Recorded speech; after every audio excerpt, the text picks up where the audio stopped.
Namaste and welcome to Satsang.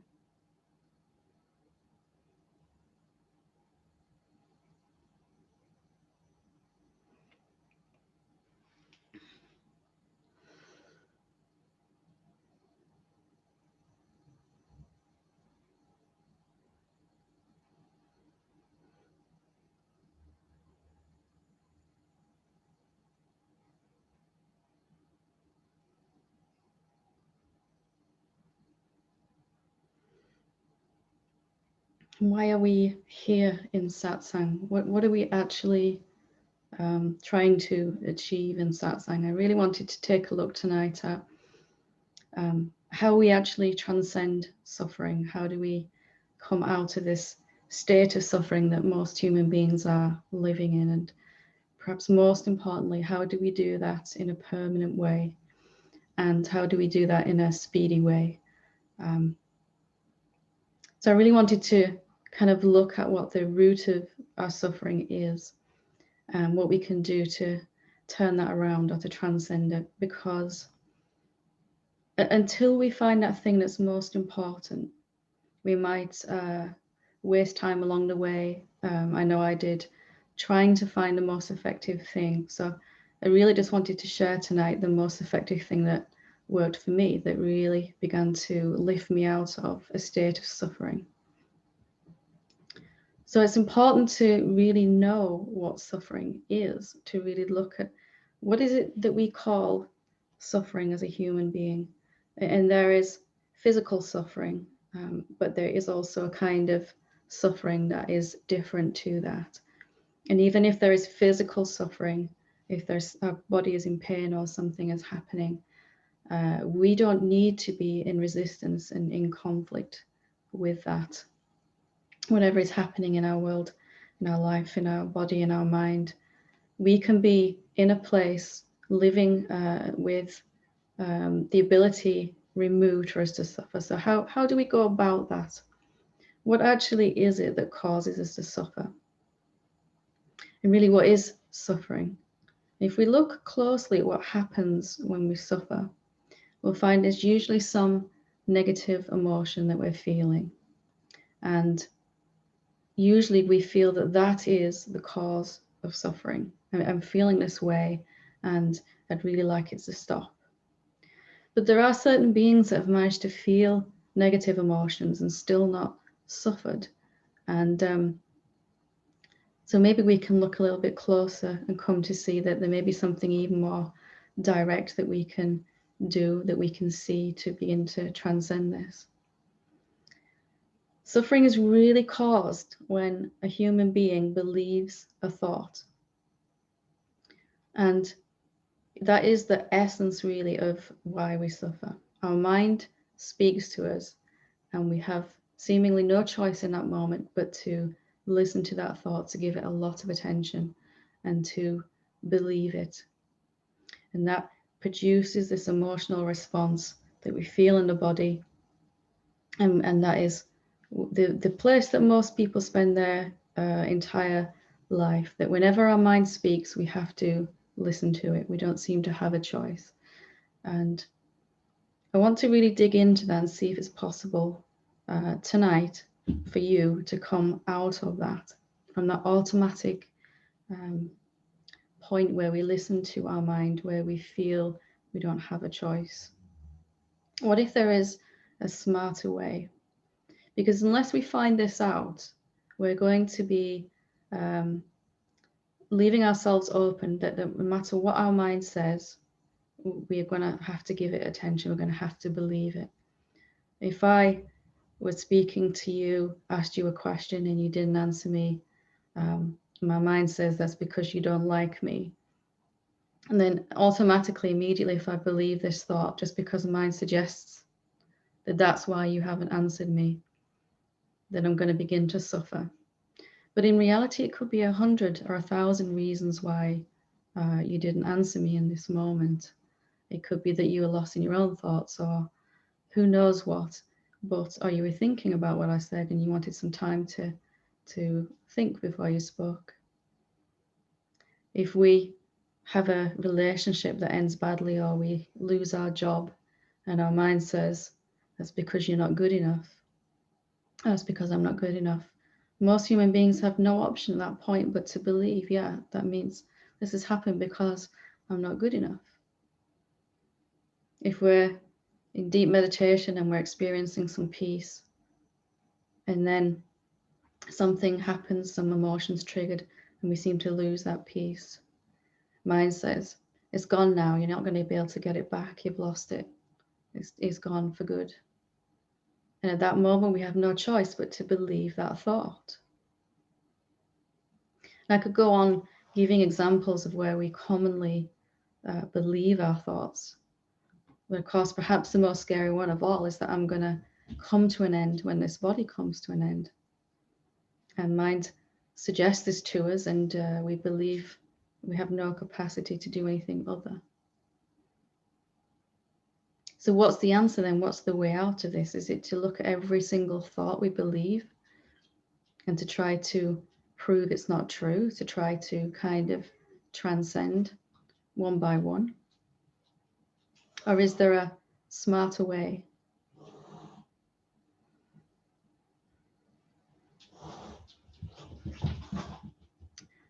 So,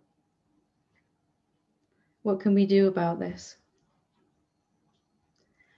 What if a human being one day, what if you right now on this satsang decided that there was a different way? What if we handled the mind in a more whole way rather than looking at individual thoughts? Is there a faster way than gradually pulling ourselves out of all of these thoughts one by one? If we look at the one thing that keeps us listening to our mind, there is one thing only that keeps us automatically listening to mind. And if we can see this one thing clear enough, maybe this is going to lift us out of this place of suffering. Everybody has this idea until they don't, this one thought that they really listen to. I did myself. That what the mind is saying is true for me. And all of us have this assumption deep down inside. Whatever my mind is saying to me is true for me. And because we have that idea, that kind of opens this floodgates for us to believe everything that mind tells us, almost everything. And this even happens when we begin to awaken, when we begin to self-inquire, when we begin to meditate, when we find ourselves in satsang. You know, some teacher may say something, or a question's asked and an answer's given, and mind says, I don't understand that. And we go, I don't understand that. We completely agree inside. So wouldn't it be smarter then and faster and easier to begin to examine whether anything at all our mind is saying is relevant to us, actually? Wouldn't this be a faster and easier way out of suffering? Just because we've always believed that our thoughts are speaking to us, that our mind is telling us useful information, doesn't mean that it is. And of course, most thoughts don't really trouble us too much. There are certain thoughts we all believe until we don't. And that is, I am someone trying to wake up, trying to realize the self, trying to find peace. And that's something I need to do. But could that be mind's perspective and actually already not true for you? And we may have a glimpse of truth and then it seems to disappear again in that moment. It seems to close over this veil, and then we seem to be back into this old way of seeing, thrust back into it. And mind says, you need to get it back. You need to find it again. Maybe that isn't even our problem, actually. And if you're anything like I was, you try really, really hard to get it back and then find out it doesn't actually work doing that. It just makes it seem more, more elusive, the truth. So instead of battling with your mind day in, day out and trying to pull yourself away from it, Maybe there's a smarter place where you can put your time and attention and just really beginning to look, how do I actually know that what mine's saying is relevant to me? Why do I automatically believe it is? Why do I automatically feel that it is? And maybe just because I've always done that doesn't mean I have to do that in this moment. What if the next thing that your mind suggested, maybe it's suggesting right now, I don't really understand, I'm not getting this, or, I'm not going to push through, or whatever it's saying. Maybe if that was just questioned, is that relevant to me, actually? Is this my problem, really? Because if we don't question that, and we automatically agree that this is my problem, whatever is being told to you in this moment, that, problems that still remain for you, most likely spiritual problems now about your awakening. What if it actually isn't valid to you?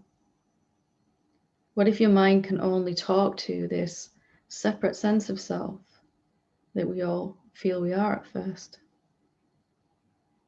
And what happens, you can feel it out right now, if you ask this question inside yourself, how do I actually know that my mind is talking to me? How do I really know that it's talking that much? We can verify, we don't need to argue with that. But what if it's not saying anything relevant to me? What if it's talking about its own problems? And maybe my only problem is that I've thought these were my problems. What happens if I begin to change how I function with my mind? Most human beings have only two ways to be with their mind. And one is to automatically believe the thoughts, and the other is to push against mind and try to get rid of it, to try to resist it with everything we have. There is a third option, which is much more valuable to us in Satsang. And that's really just a question, to begin to question like this. How do I know, just because I've been doing it for so long and every other human being is doing it, how do I know the mind has got anything relevant to say to me? Now notice here, we're not making our mind wrong. We're not trying to push against it. We're actually beginning to examine, well, what happens if I just begin to look? Is it talking to me actually, really? And what happens if I start from the place where this might not be my issue to deal with? And even if in the moment this surge of suffering arises and I begin to believe my thoughts again, the moment that I remember, I can begin to question again, is this actually something I need to fix? Am I the one trying to find peace? Am I the one who's actually even trying to wake up? Can I actually lose the self? Can I lose the peace? Is it really difficult for me to transcend the mind? Do I even really have to come out of suffering? And if we begin to explore the suggestions that are given to us by our mind, by our egoic sense of self, from this place, we're going to find that there isn't anything at all that mind suggests to us that holds true for us when we really examine it. How do we do that? Just by wanting to see, is this actually my issue? Really, is this something I have to deal with? Because if you look at the way we tend to handle things as a human being, when mind speaks to us, we immediately agree that this is my issue. But to come out of suffering completely and to live in effortless, constant peace, it's going to be extraordinarily valuable to begin to explore like this, just to begin to question with an openness. What happens if I don't automatically agree? Some part of my energy may go with the mind suggestion, Some part of me can also begin to question and say, well, what if this isn't relevant to me? And I'm not talking about ignoring your mind or pushing against it. I'm just talking about challenging this one tiny thought that underpins all human suffering. And I do mean all of it. This one tiny thought being, this is my problem. The mind is speaking to me. The very moment you ask this question inside, you'll begin to feel something happen. Some sense of opening. Is it really my issue? And there's a whole world of difference between mind suggesting that you have a problem and you agreeing with it and going off trying to fix it, which is impossible, by the way, because it really isn't your problem. And you might have experienced that you can never get to the end of that road. You never can arrive at a place without problems. It's just not possible. But you can come to see that maybe I'm already in a different place than I thought I was. Maybe I'm already in a place where everything that mind says isn't relevant. And when you're finally just allowing your mind to speak without pushing against it, but you're also not automatically agreeing, that's the perfect stance. We're not pushing against it and we're also not believing. We're just allowing it to arise, and it becomes no different then. Thoughts become no different to us. They're just happening inside the consciousness that we are, rather than something we're constantly battling with. What if it was this one tiny thought that was fueling and continuing the thought stream of the mind? What if it was this idea that whatever mind says, I have to sort it out. I've got to go to work. I've got to fix this problem. And at the same time, there is no way to fix its problems. Why is that? It's because the way the mind sees the world, sees the self, sees yourself, is not at all how it actually is, how you actually are. So if our mind is suggesting issues and challenges and even spiritual problems that we need to fix from a place where it can't actually perceive reality, can't actually recognize the self, yourself, what you really are, then that's a kind of never-ending illusion that we can simply begin to step out of.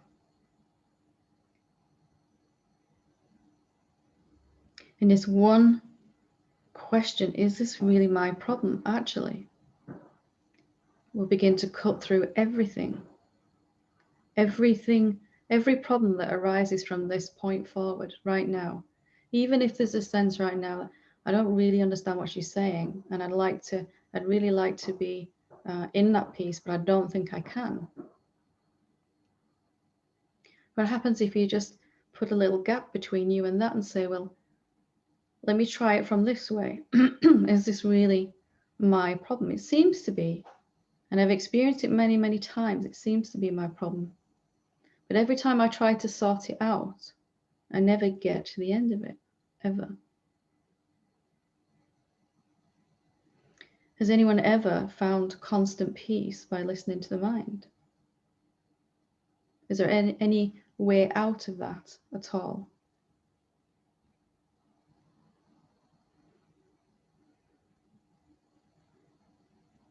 So maybe all an awakened being has ever really done is to question this one thing consistently.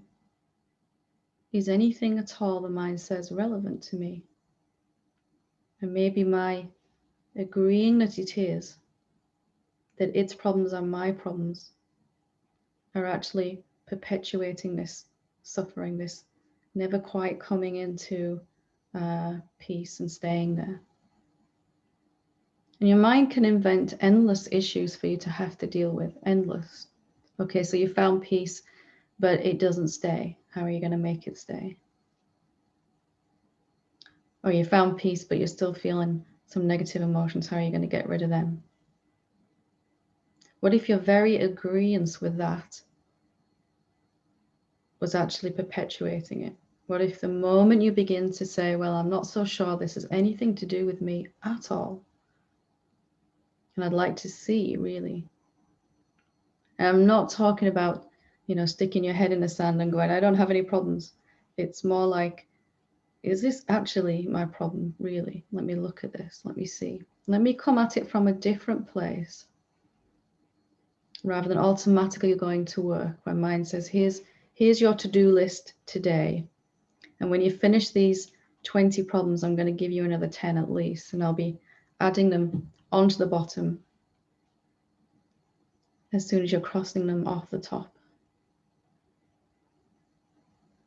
I'd like to just suggest that it's possible to begin to live your life from this place. Even if you're experiencing a problem right now, something that keeps going around and around and around, you can begin to say, well, how do I actually know? I've always just assumed and felt and agreed that this is something I have to fix. And I'm not talking about, abstaining from physical action. If you need to take some action in the world, need to do something physically, your body, it's fine to absolutely do that. But just this agreement that we have, this unconscious, unspoken allegiance to just immediately believing what our mind says.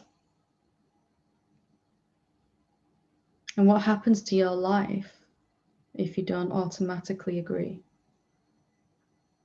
Just because every human being automatically believes everything their mind says, and that you might have been doing that up until this point, even if mind says you've got to pull away, you've got to transcend the mind, what if even that isn't your issue? And it becomes, you can adopt this attitude of questioning rather than automatically believing. You can adopt this attitude of wanting to find out actually if this is my problem.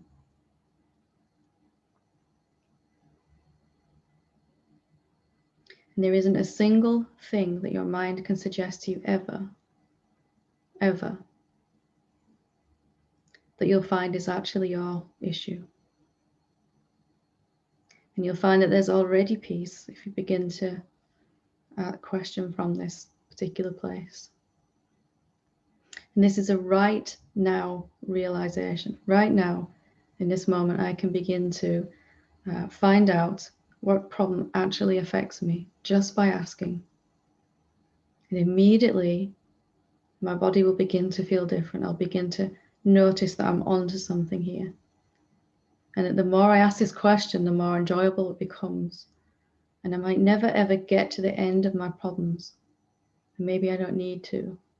Maybe they'll begin to change and fix themselves and resolve themselves spontaneously from you no longer agreeing that this is your to-do list, this is your spiritual agenda, things that you need to achieve. So maybe the way out of suffering is a lot easier than we've come to believe, and a lot quicker. And as you practice from this different way of handling the mind, you won't fear the mind anymore. You'll begin to feel empowered, encouraged, because you won't have to solve its impossible problems.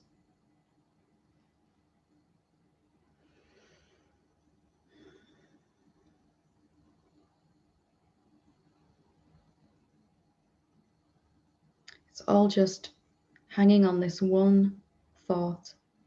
This one tiny thought underpins all of our suffering.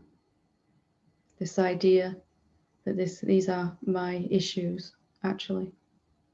If you are already the self, as many of the great sages have said, maybe that's just never been true, actually. Maybe your very attempt to fix a problem is what's disturbing you. Maybe your very attempt to reach peace or find it is what's making it seem elusive. Could it be that simple?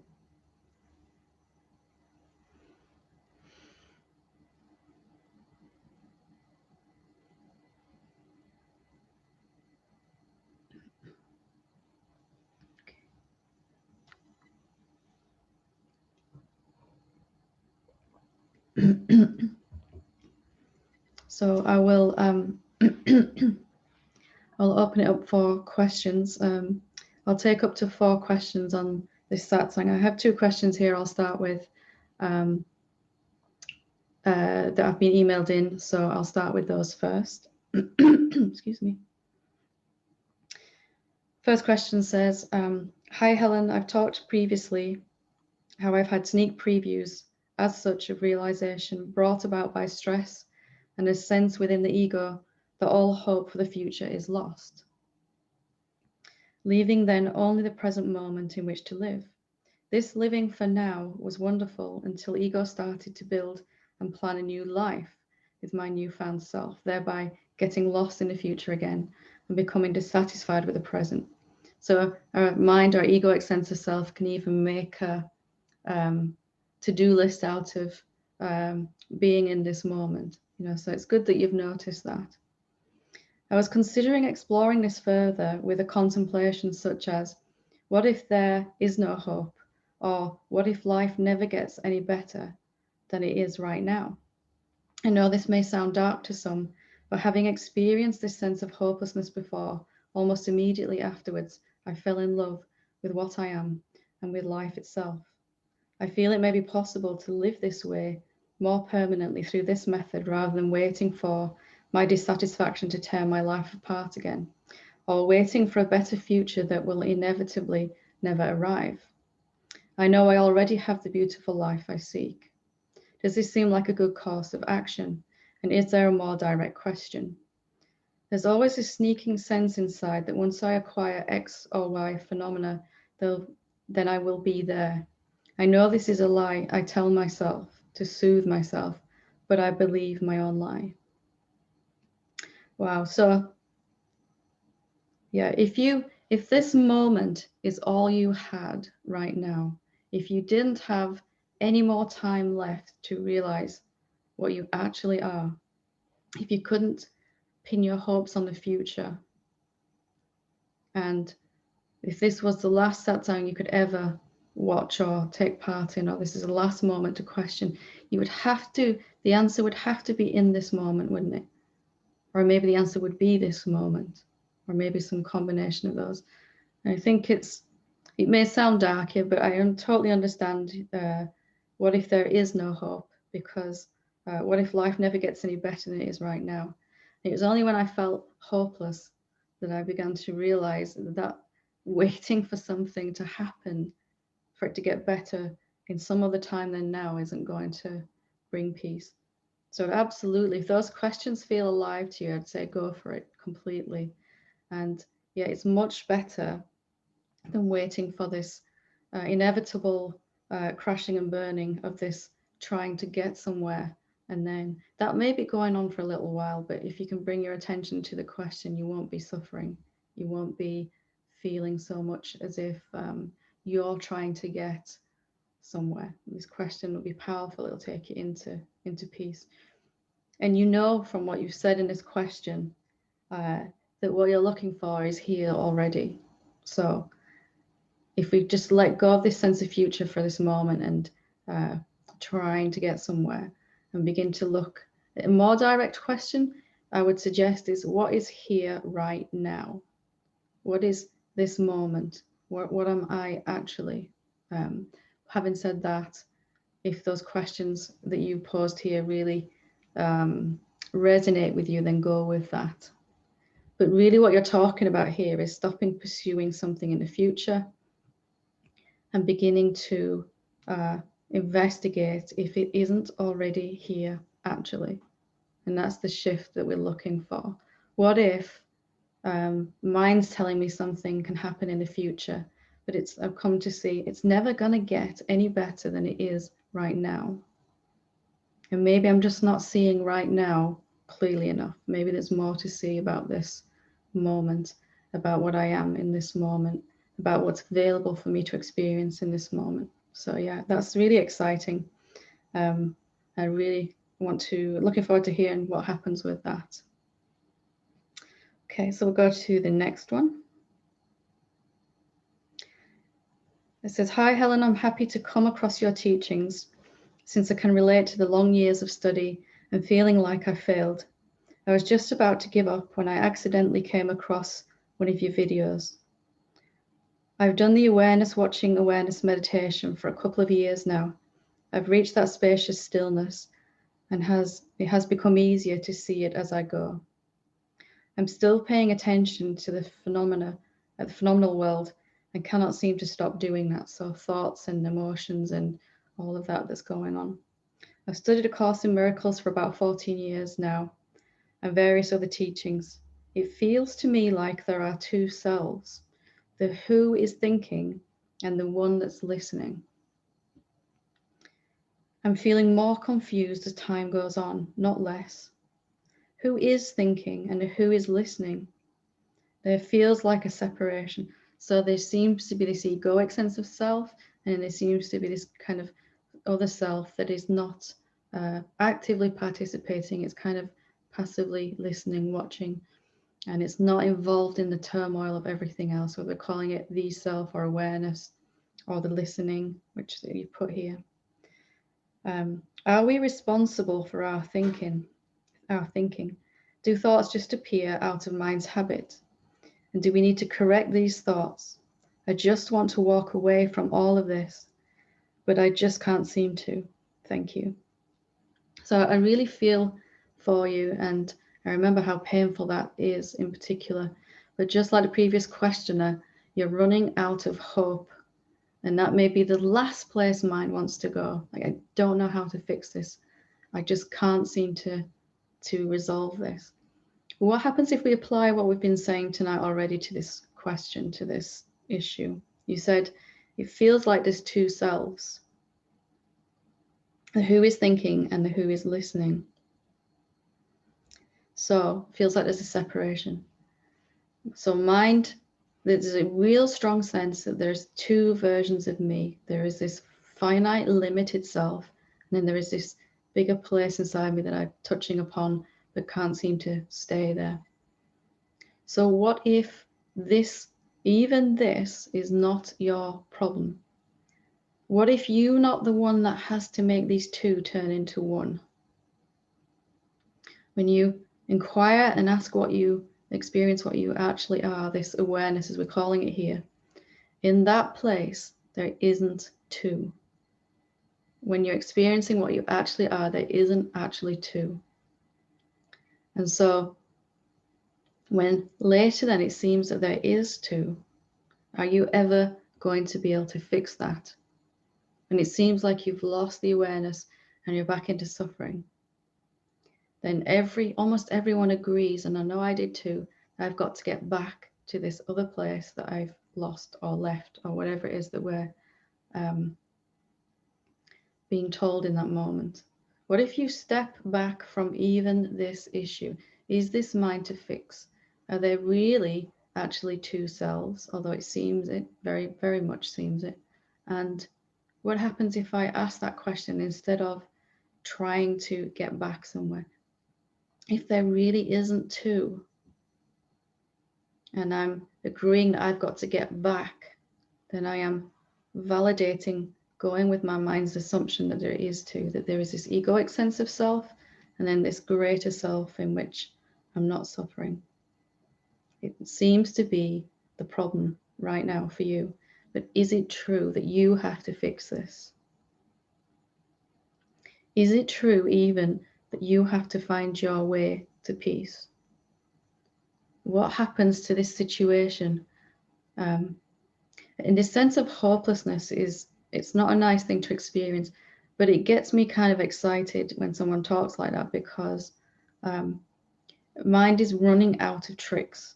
You know, it's got no more things to suggest to fix this issue. Mind isn't bad or wrong. It's just not relevant for helping you here. It's not going to be able to help you in this particular situation. So if you can begin to just question, is even this my issue? Do I have to make these two into one? What happens when I just don't get involved in this problem?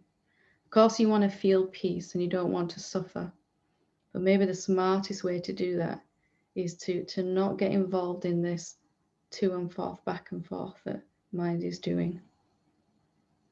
So I hope that helps. Okay, so we'll go with Steve to start off with. I forgot to put my hand up. Thank you for sharing. I was just listening. I thought, I'm so good at flying face of it all, what you've been talking about. Because I'm really, I've been rough for a couple of weeks since I did a job a couple of weeks ago, and it's sort of knocked the wind out of me. And I found myself slipping back into the old ways, and I've tried my best to sort of keep on of it, but slowly but surely, I don't know. If I'd heard that, what you've just been talking about today, I'd have said, yeah, that's spot on. That's what you're saying is spot on, you know what I mean? But this last fortnight, I've been trying all that, and it just doesn't seem to work, you know. And if that's the right word, does it work? So I have that chronic fatigue, and that kicked in. But I also get a lot of pain up and down my spine, headaches, and all this lot. And the other night, I couldn't sleep. I was so knackered, but I couldn't even sleep all night long. And I thought, it's all right for Helen saying this story. What if she's in this? And that's honestly, this is where I'm getting from. And I didn't even want to. I got annoyed. It's a load of nonsense. It's all right for them. It's not going to work for me. Blah blah blah. But at the same time, I know there's truth in this. You know, so I get a bit frightened. So don't be falling out with nobody here, Steve. It's you. You know, it was good because my mate came the other day, and he'd had a bit of an epiphany, and he was telling me about it. I thought it's nice to hear, because I wasn't even jealous about it, you know. So he's a friend. So got me blessings. But it kept me going, you know what I mean? But I keep thinking I'm coming out of it, and I slip back in. Because when I'm tired and trying to sleep, it's that foggy place I'm in. I can't hold out together, you know. I can't. Am I aware? Yes, I'm aware. And I couldn't even get settled into that. I couldn't meditate properly. Nothing was going right, you know what I mean? And I sort of think, can I accept this rest of my life? And I tried every which way to work it. But really all I'm trying to do is push it away out, which is, what do you do? What And else we get ever better finding spiritual ways to push it away, don't we? I know. We don't go. Anyway. I've spoke back, so I'm back in the fire, if you like. You know, I was telling one guy, I said, you got to keep near fire, you know. And I thought, are you doing it yourself, Steve? So I thought, I wrote in something. I said, what can I do about it? He said, well, have a moan, Steve. Reach out. So that's what I've done, really. That's what I'm doing. I'm here anyway. I don't expect much to be said about it, really. But thank you. It's often those times when we feel it's darkest that we have those breakthroughs, you know, where all of our strategies and everything we try to do just don't seem to work. You know, when we run out of options completely, that's how it started for me, at least. You know, that hopelessness that we were just talking about. It's when I don't know what to do to fix this anymore, then there's an openness, if I can really accept that maybe I'll never know how to fix this ever. You know, what I'm trying to do, what if there is no way for me to do it? What if there is an openness in that recognition that I might not be able to do this, because maybe it doesn't need to be done. There's I know that sounds contradictory, but most people, the only thing they're suffering, well, from my perspective, is they're trying to become what they already are, and that very effort to become it is disturbing them. That very effort to try to find peace is what's disturbing them. So maybe if there's you know, you've done the right thing there, you've kind of recommitted, you've kind of really plugged back in again, and that's great. But maybe just an openness. What assumptions am I not willing to question here, you know, inside? And obviously, you know, it's something you can look at, but what am I actually trying to achieve? And is this actually my issue? Can this be my issue? You know, like we were just saying about the mind. If we're trying really hard to fix something or to have something happen or to get somewhere and it's not working, maybe that's because it's not actually something we have to do. Maybe we can let go of some strategies and just begin to, you know, see, actually, is this my issue? What am I trying to actually do here?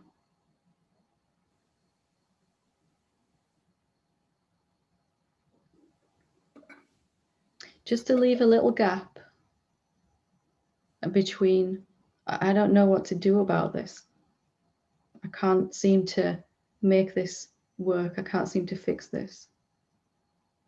And you might begin to just experience an openness, you know, lessening of suffering just from that. Even right now, if you entertain this, if you feel it out inside your body, maybe I don't even have to do this. You know, maybe this isn't even my issue. You begin to feel something different inside. I see, we have an old saying like this too shall pass. So, you know, don't fight it, don't do anything with it, just leave it. Just let your head do what it does. And eventually it's going to go. And it usually does. Usually does. But that's what I've done for years. I feel there's something else that should be happening now. Or what I'm seeing, or what I'm listening to, or what I think I'm seeing. I should not just accept it. I should be able to live with it quite contentedly. That it's that laid in bed with the head going and just wanting to go to sleep out of the way of it and can't get to sleep and then blah, blah, blah. What if you don't even have to find a way to cope with your mind? What if even that is something that's not your role, not your job? But believing it is, we begin to suffer. What if you're not even affected by your mind, actually, in reality? But the idea that you are is enough to cause intense suffering, to bring about a lot of suffering.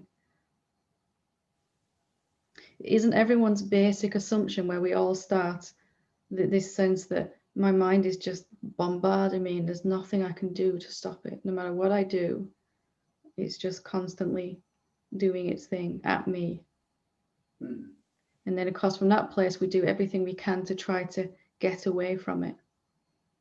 But the smarter way really is just to look, well, I seem to be experiencing this. It seems extraordinarily real that it's bombarding me. But going with that assumption hasn't really helped or worked or brought peace. Let me be brave enough to actually say, well, is this maybe something that I can tackle a different way, you know? That's what I'm trying to say, yeah. And then there's an openness in that, isn't there? There's a little space for some insight to come in then. Well, I think there will be now, because I've come through it to an extent so that I can talk about it. But when I'm in that space, I'm trying all these things you're talking about, and it still seems to have its own life of its own. It takes over and does what it has to do, and then goes when it feels like it. It's that. So the acceptance thing is a good way to do it, really. Yeah. It doesn't seem a spiritual way to do it. If everything that we have tried has failed, then it's time for something new, a new approach, isn't it? Yeah. It's got to be. Whatever I'm trying isn't really finding a way out of it. Yeah. Good. Then just if I were you, I'd just kind of really look at, what do I actually have to do here to find peace? Or, you know, something like that, some kind of investigation. Do I even really have to find peace? I was going to say that, do I have to do it? Okay. Thank you. There's actually a guided contemplation on the playlist on YouTube. Is it really true I need to find peace? And we did a guided contemplation. Might be helpful to really to look at that again. You know, starting from the assumption, starting from the place of, well, what if even that isn't true? You know, and exploring it from there then. Yeah. Thank you very much, love. You're very welcome. Good, good. Lovely. We've got Andrea. Hi, Helen. Hi, how are you doing? Good. I'm on my phone there. I wanted to be able to see you. My nervous system gets pretty flooded when I talk about this. So hopefully I can ask an alive question. And I don't even know if this is the most important question to ask you because it's kind of over. But I'll just ask it anyway. I had a couple of kids as a teenager, and prior to that, I had a pretty abusive, neglectful childhood. I did my best with parenting. My kids are grown now, but one of them has manifested quite a lot of pain for himself, and I didn't know anything about codependency, but because of my relationship, I learned about it. Eventually, I had to tell him I couldn't help him anymore because nothing really actually helped. And I actually missed work anytime I would talk to him. It was hurting me pretty bad. So I had to tell him I couldn't talk to him anymore. And his younger brother has always done a lot better. But I asked him to move out in January of this year, and he has a lot of pride. And I didn't demand that he moved out. I just asked him if he would, mostly because that also felt codependent. He was kind of aimless, and I just really didn't want him living here forever. And he was an adult too, and he did move in with his dad. We've been divorced I don't know how many years, 15 or more. But anyway, I still have a lot of grief and guilt about how I wound up here. And I'm really good about not making other people's problems my problem, with the exception of my kids. So I don't know if I could get some advice about that. So this, we can maybe start with a little bit of acceptance that there's always one area of our life that's more challenging, for us to apply what we're learning, what we're seeing in our satsang.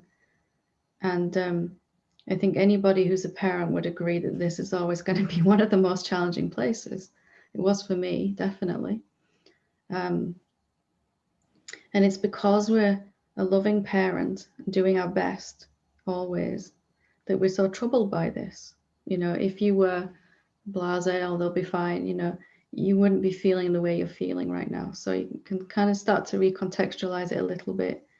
That, I mean, if you were feeling, if you just weren't bothered at all, then that would, the fact that you're bothered by this shows me that you're coming from a very loving place, and you've tried to do the best that you can always.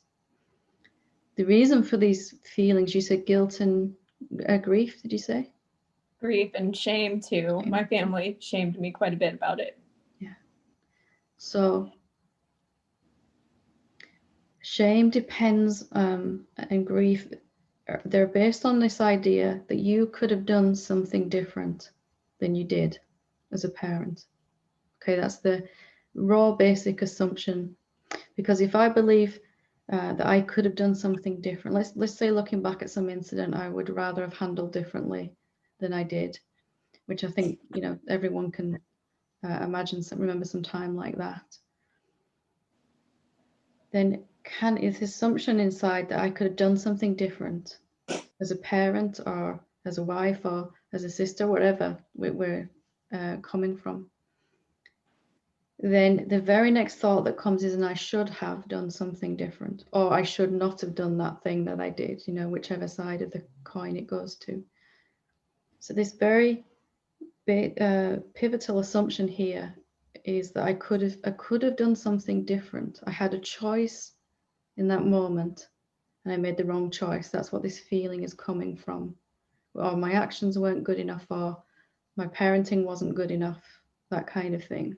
Okay, so you can kind of really begin to tackle this with an investigation into, is that true actually? could I have actually done anything different than I did at any time ever?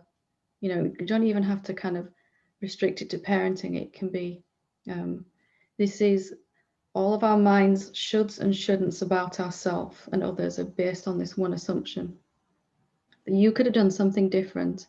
And obviously mine says, well, you could have done something better than you did. But is that actually possible?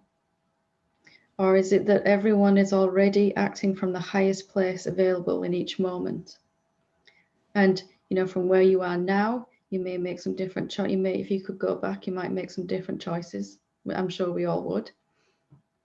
But to say that that was possible in that moment when these things were, when this was all unfolding, is just not true. And if you begin to investigate this, you begin to see that what is manifesting in each moment is already the highest possibility, meaning the highest thoughts, the highest actions, the highest words, the highest parenting that we're capable of in this particular moment. And as we begin to live from that place, where shoulds and shouldn'ts are only relevant to the mind, they're not actually possible in reality at all. To say that the self should be different than it is in this moment, or that it could have been different than it was 10 years ago, is completely impossible. Absolutely impossible. And in that acceptance, you might begin to feel something lifting, even just looking at the root assumption that's, you know, beginning to get to it. In that investigation, then you begin to really see that it's just not true. I was doing the best that I could always. And from that place, nobody can be, you can't find fault with yourself for anything or for anyone. And from that place also, a whole new range of options of what's possible to have happen in this moment become possible that weren't from this place of sort of attacking yourself inside, you know, which mirrors from the outside as well. We get these attacks coming from the outer world in a mirror of how we feel about ourselves inside. Okay. Just spend some time looking at this assumption. I really feel for you because I went through something extraordinarily similar, and it's the biggest teacher of all our family, and you know, life teaches us whichever way. But stay with this investigation. Could I have actually done? That's what the shame is saying, isn't it? What you did was wrong, and you should have done better. Yeah. And as painful as that is to go to, if you kind of, well, let me actually look at this. Let me really just, you know, could I have done? Because if you could have done different in that moment, then there's a reason to feel shame and guilt and all of that. But if you find out that it's not possible, then you begin to be immune to this suggestion from the mind completely. Can you get a sense of it, even just looking at it? Yeah, I know I will be able to more whenever I listen to this later and practice it. I just have one more thing. Just so we're not on speaking terms right now, but I still feel a lot of sadness about the pain that especially my older son is creating in his life. Is there any question that I can unhook from that? Or another thing is sometimes I want to just like think about him and feel how much love I feel, and maybe that'll make a difference. But I'm also afraid it'll make him think about me and want to contact me, and I'm afraid of him contacting me. But it's all hanging on this shame, isn't it? That if I'm not inherently good enough, then if he was to contact me, I'm going to have to face that as well. And perhaps, you know, there's going to be this inner confrontation that I have to deal with. So I'd really suggest looking at this first, you know, Okay. and then really kind of established in that place of I've always been, until it's clear to you that you've always done the best you could, just like everybody is. And then look at how to help him, how to, you know, what's the best thing you can do for him. Because otherwise, ego is going to take that question and sort of produce all kinds of fears out of it, like it's doing, you know. Of course, you want to help him. Maybe the best thing you can do right now to help him is to transcend this inside yourself. Okay. and That's then, great. and then see what happens from there, and it's always starts with ourselves first, to kind of put your own seeing right. Maybe we've been so busy looking at how we should be that we're not even stopped to look if that's possible, actually. Okay. Yeah. Very That's brave wonderful. sharing. Lovely. Thank you. Thank you. Okay, we'll go to Emmy. Oh, I'm sorry. I was just like, by the time I unmute myself. How are you, Helen? I'm very good, thank you. How are you doing? I am good. It's not more of a question. It's more of like what I've noticed this past actually 2 days. It was that really when you start questioning, is this really true?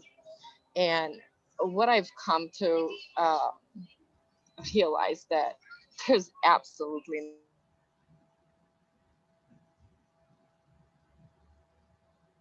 I can't hear you anymore, Emmy. If you're not muted, can you hear us?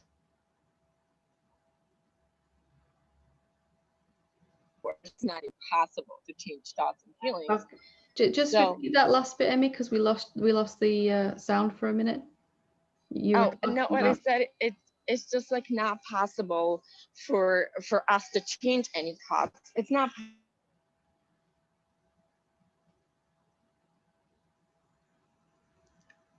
Okay, we've lost you again.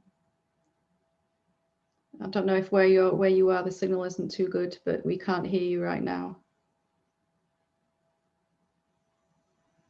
Is it really true if those thoughts and feelings keep coming? Is it really true that are even true? Is it even true that something's going to happen?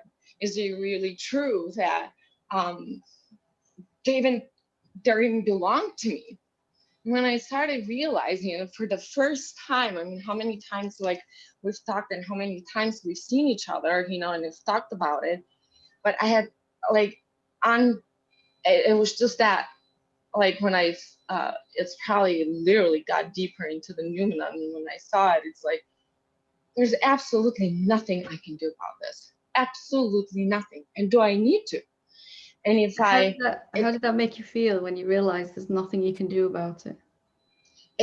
Everything just vanished. It disappeared. I had nothing to do with it. Yes. I couldn't, the feeling were just like, they were just going, and it was just this immense, like, and a tremendous, like, amount of energy inside. I said, is this really bad?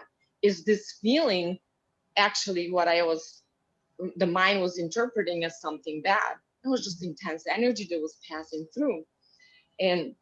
But the very realization that there's absolutely nothing you can do about those thoughts and feelings. They're not even yours. They don't even come from you. They don't even belong to you. They don't even pertain to you. I even asked myself, does this even like had anything to do with me? When it was so clear that has nothing to do with me, absolutely nothing. It was just such a liberation. And yeah, the thoughts and the feelings keep coming again, and I just keep questioning it over and over and over again until it's just until it's over. Over and over until it's over. But just keep looking at that. Just keep looking at, is this, you've seen it already to a large extent. This has nothing to do with me, actually. Just keep looking at that. Just keep staying with that question until you'll know when you can drop it, because the actual thoughts and feelings will stop. Not altogether, but about this particular thing will disappear. This it can only survive while you're agreeing that you can do something about it. For those who, I mean, Helen and I have talked, and I would not know where I would have been without Helen. And I'm sure many people feel that way, but she opened a door that I could never close again. And like, believing the thoughts is the worst thing you can possibly do to yourself. The worst thing you can possibly do to yourself. And Helen knows that I believed the thought 20 years ago, and that 20-year thought made me suffer tremendously my entire life. And until I really, truly, Helen taught me, question it. Is it really true? And I thought it was never true. And that's why I was suffering so much, because it was never true what You're the trying to thought was fix, saying about me. we're all trying to fix something that has nothing to do with us. And then something that becomes clear, right? There's nothing I can do about this, or as you said, or do I need to do about this? It was such a clear seeing, Helen. There was absolutely nothing I could do about that thought or that feeling. And it was just such a, you know, I saw that that had nothing to do with me. And it was just passing. And, the good part is like, that it's going to pass in 2 seconds. How can that be even you? How can it possibly be you? How can the thought be you if disappears? I even question it. Where is it now? Yeah. Where's these thoughts and feelings right now? Where are they at? And if they were so true, why they're not here? So Sounds it like was you just had more. a real breakthrough, which is wonderful. Just It, stay it with it. No matter how much you've realized you're free of it, you can always go deeper with that question. And you need that's to ex- let the that's ex- question ride you all the way to total freedom from the mind. Like, there's nothing I can do about this, and it's fun. it's since last time, Helen, since we've talked, I think like I just took that question that you and I came up with, which was very, very good to begin with, but it kind of got deeper because I questioned it, is it really true? But because they kept coming, and because you think that they keep coming to you, if they keep coming, so that must be true, So then you're like, is it really true if they keep coming? Because I think that was like for me too.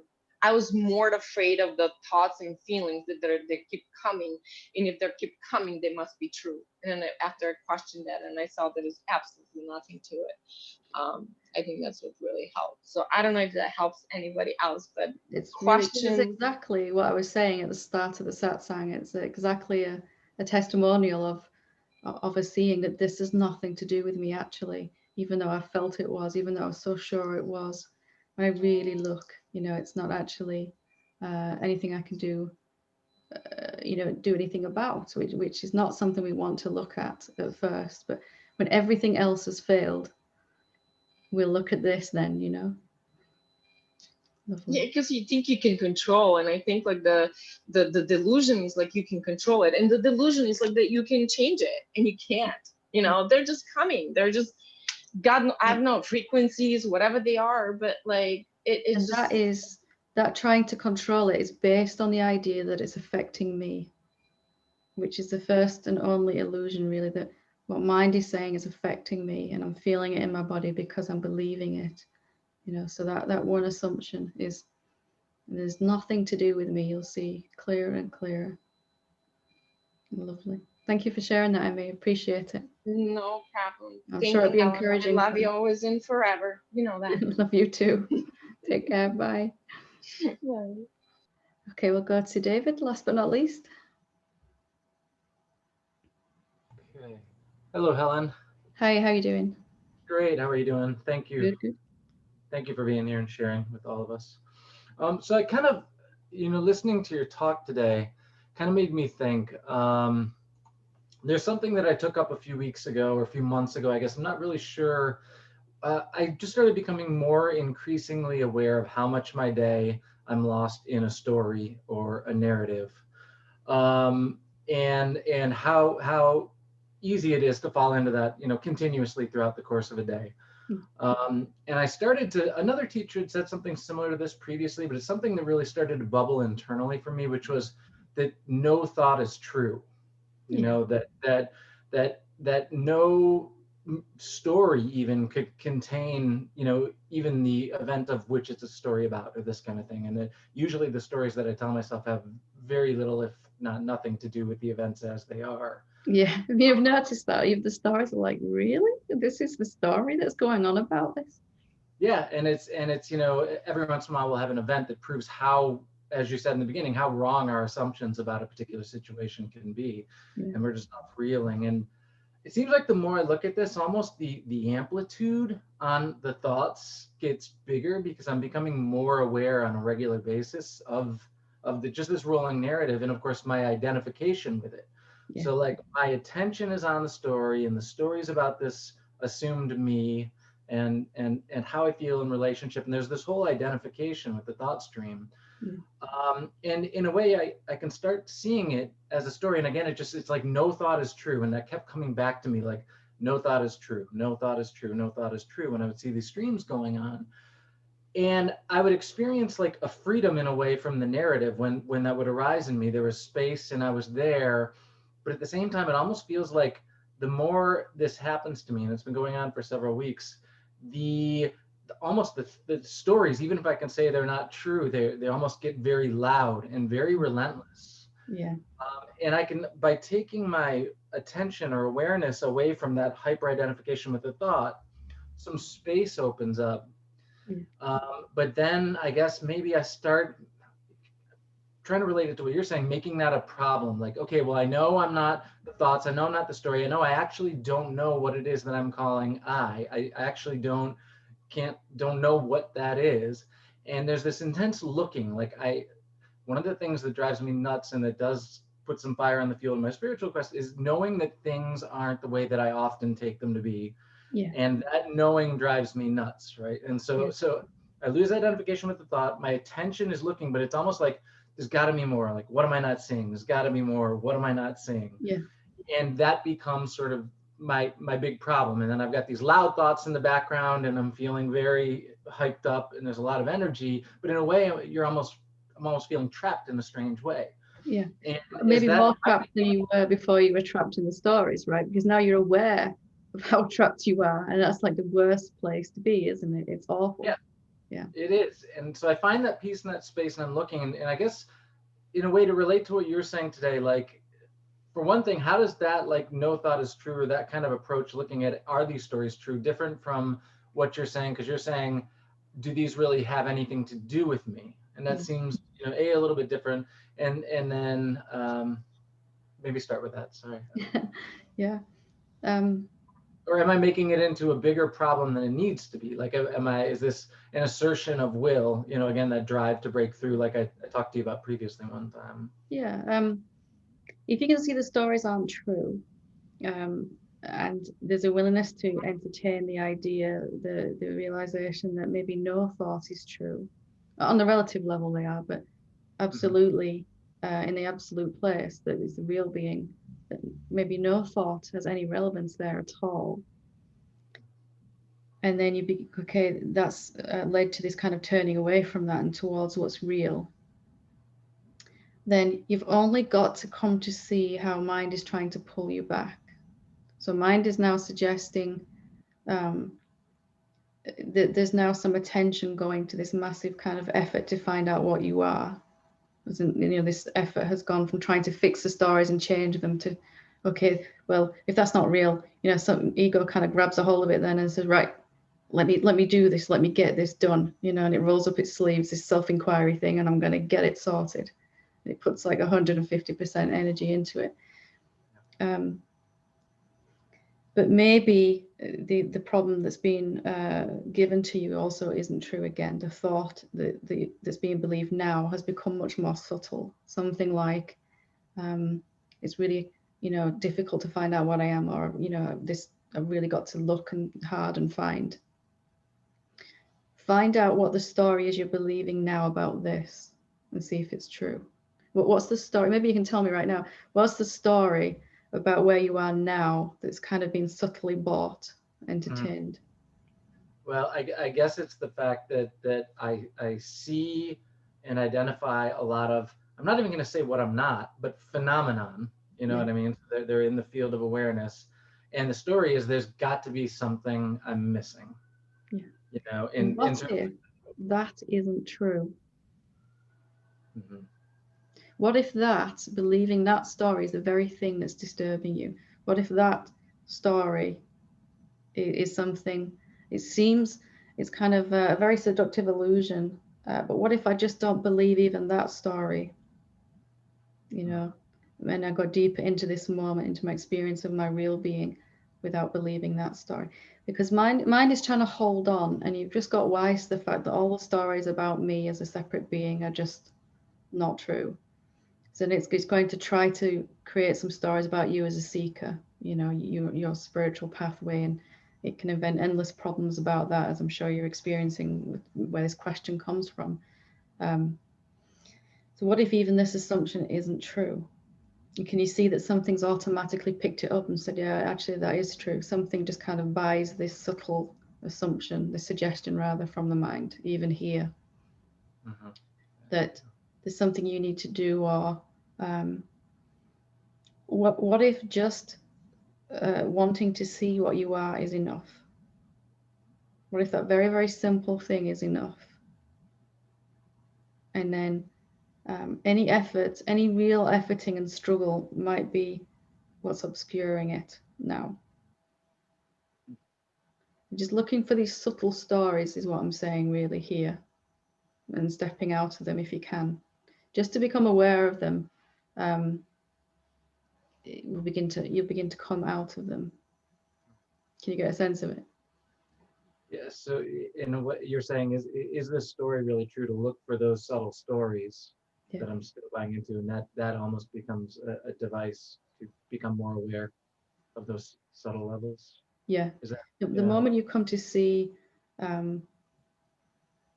because it was for me, I saw that most of the stories, all these stories are not true for me. And then I immediately went into identifying with just more subtle stories, and it took me a long time to figure out I was doing that.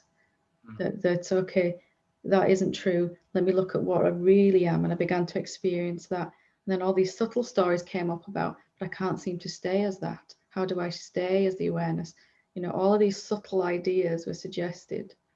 It really had nothing to do with me when I actually looked, But the stories get woven ever finer, to see if you're gonna, bite. Interesting. No, that's very helpful. I appreciate it. It's there when you say that, what if it isn't true? Or what if, that efforting is not, there's a little bit of a fear inside it, that I guess it's probably that same ego fear, like, well, if I don't do anything, there's a subtle thing going on there. And very a fear, common, very common. like that hopelessness too. The other person spoke about hopelessness, and I have that too, because I realize that so many of the stories are always about, of course, making this moment better or preventing it from being worse. That's what the content of a lot of the stories are about.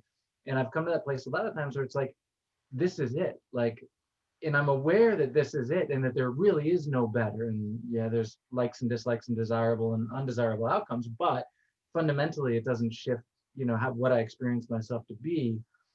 But there's got to be just some identification, like you say, with these more subtle stories. I know there's a thrashing.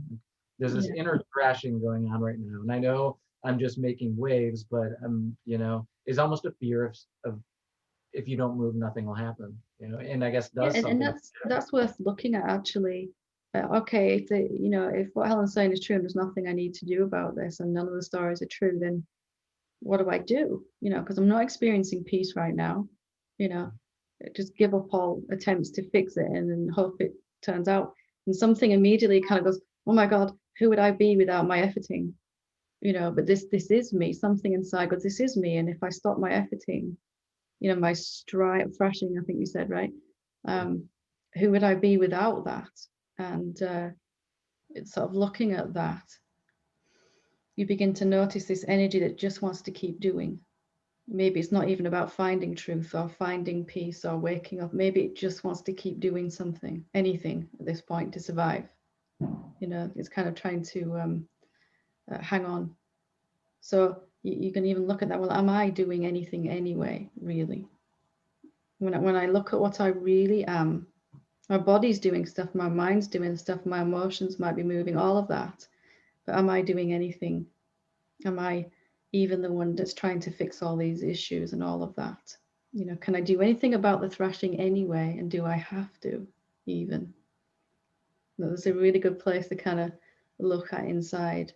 Something isn't going to want to stop doing, because that's its reason for being, isn't it? But that will gently dissolve into an openness of seeing, that there's nothing I need to do, and there's nothing I can do as we were saying before, to make this moment any better than it is already. And any idea that I can, if I believe that, if I can get a head start on the next moment with a strategy, is actually disturbing this moment for me right now. Such is the power of you as a self that you already are. You know, you play with any idea and you immediately experience it. Immediately.